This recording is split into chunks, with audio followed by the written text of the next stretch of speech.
দুইজনে গেরাতা ধরছে, আরেকজনে মোটরসাইকেল ঘুরাইয়া হেদিক ঘুরাইয়া লইছে, লইয়া পরে বুক দিয়া মাইরা মাল লয়ে গেছে। মোবাইল নিছে, টাকা নিছে। আমার কাছে 5,000 টাকা ছিল। আপনারা আসলে কোথা থেকে এসেছিলেন? আমি আসছিলাম নেত্রকোনা থেকে, যাইতেছি শ্বশুর বাড়িতে। শ্বশুর বাড়ি কোথায়? নেত্রকোনা? শ্বশুর বাড়ি হলো আপনার ঢাকা দুহার, মেঘলা বাজার।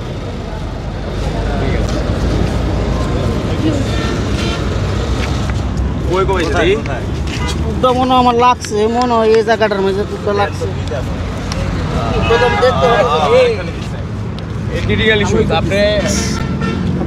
এখন একটা টাকা নাই যে আমি ফোন করবো। ফোনের নাম্বারটাও নাই, আমার নাম মানিক চন্দ্র। বাইকে ছিল না? জি বাইকে ছিল। জি, আমি মোটরের কাজ করি। কত টাকা নিচ্ছে? 5,000 টাকা নিচ্ছে। সাথে মোবাইল নিছে। জি,